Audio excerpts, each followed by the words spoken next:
বর্তমানে একটা ঘূর্ণাবর্ত অবস্থান করছে উত্তর উড়িষ্যা সংলগ্ন দক্ষিণবঙ্গের কাছাকাছি। সেই সাথে একটা নিম্নচাপ অক্ষরেখাও রয়েছে দক্ষিণবঙ্গের ওপর দিয়ে। এর প্রভাবে আগামী 5 দিন দক্ষিণবঙ্গে বৃষ্টিপাতের পরিমাণ কিছুটা বেশির দিকে থাকবে। সব জেলাতেই বৃষ্টিপাতের সম্ভাবনা রয়েছে হালকা থেকে মাঝারি ধরনের। 3 তারিখে কিছুটা বেশি থাকার সম্ভাবনা রয়েছে উত্তর দক্ষিণ 24 পরগনা এই জেলাগুলো দু এক জায়গায় স্থানীয়ভাবে ভারী বৃষ্টির সম্ভাবনা রয়েছে।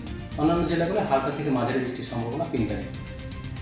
4 থেকে 6 তারিখের মধ্যে দক্ষিণবঙ্গে বৃষ্টিপাতের পরিমাণ আর একটু বাড়ার সম্ভাবনা রয়েছে। দু এক জায়গায় ভারী বৃষ্টির সম্ভাবনা থাকছে, বিশেষ করে পুরুলিয়া, বাঁকুড়া, ঝাড়গ্রাম, পূর্ব পশ্চিম মেদিনীপুর, উত্তর দক্ষিণ 24 পরগনা, সেই সাথে পূর্ব পশ্চিম বর্ধমান।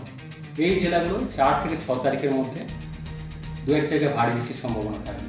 অন্যান্য জেলাগুলো এই পিরিয়ডটার মধ্যে বৃষ্টিপাতের ইন্টেন্সিটি বাড়বে, মাঝারি ধরনের বৃষ্টির সম্ভাবনা থাকবে। 8 তারিখ থেকে দক্ষিণবঙ্গে বৃষ্টিপাতের পরিমাণ কিছুটা কমার সম্ভাবনা থাকবে। 8 তারিখ থেকে বৃষ্টি উত্তরবঙ্গে বরং বাড়ার সম্ভাবনা রয়েছে, অর্থাৎ দক্ষিণবঙ্গে কিছুটা কমার সম্ভাবনা বৃষ্টিপাত 8 তারিখ থেকে, এবং উত্তরবঙ্গে বৃষ্টি বাড়ার সম্ভাবনা থাকবে 8 তারিখ থেকে। উত্তরবঙ্গের জন্য 3 থেকে 4 তারিখের মধ্যে উত্তরবঙ্গের উত্তরের জেলাগুলো অর্থাৎ দার্জিলিং, কালিম্পং, জলপাইগুড়ি, কোচবিহার, আলিপুরদুয়ার এই জেলাগুলো দু এক জায়গায় ভারী বৃষ্টির সম্ভাবনা রয়েছে। অন্যান্য জেলাগুলো হালকা থেকে মাঝারি বৃষ্টির সম্ভাবনা। পরবর্তী 2-3 দিন উত্তরবঙ্গে সাময়িকভাবে বৃষ্টিপাত কিছুটা কমে যাবে। তারপর আবার 8 তারিখ থেকে বৃষ্টিপাত বাড়ার সম্ভাবনা রয়েছে, বিশেষ করে উত্তরবঙ্গের উত্তরের জেলাগুলো দু এক জায়গায় ভারী বৃষ্টির সম্ভাবনা থাকবে 8 তারিখ থেকে। কলকাতা পার্শ্ববর্তী অঞ্চলের জন্য আগামী 24 ঘন্টায় প্রধানত হালকা থেকে মাঝারি ধরনের বৃষ্টিপাতের সম্ভাবনা রয়েছে।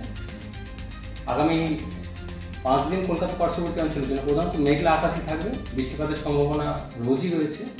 ইন্টেন্সিটি বাড়ার সম্ভাবনা রয়েছে 4 থেকে 6 তারিখের মধ্যে, তবে মাঝারি ধরনের বৃষ্টিপাতের সম্ভাবনা থাকছে কলকাতা পার্শ্ববর্তী অঞ্চলের জন্য। সতর্কবার্তা কিছু? সতর্কবার্তা বলতে মেনলি ভারী বৃষ্টির সম্ভাবনা থাকছে 3 তারিখে দু এক জায়গায় স্থানীয়ভাবে উত্তর দক্ষিণ 24 পরগনা। 4 থেকে 6 তারিখের মধ্যে মেনলি পুরুলিয়া, ঝাড়গ্রাম, বাঁকুড়া, পূর্ব পশ্চিম মেদিনীপুর, সেই সাথে উত্তর দক্ষিণ 24 পরগনা, কিছুটা পূর্ব পশ্চিম বর্ধমান। এই জেলাগুলো 4 থেকে 6 তারিখের মধ্যে দু এক জায়গায় ভারী বৃষ্টির সতর্কতা থাকছে। বজ্রবিদ্যুতের সতর্কতা থাকছে স্থানীয়ভাবে। ফিশারম্যানদের কোনো মৎস্যজীবীদের জন্য এখনই সেরকম কিছু সতর্কতা ইস্যু করা হয়নি, অবজারভেশনে রয়েছে, এখনো পর্যন্ত ইস্যু করা হয়নি, সেরকম মনিটরিং রয়েছে।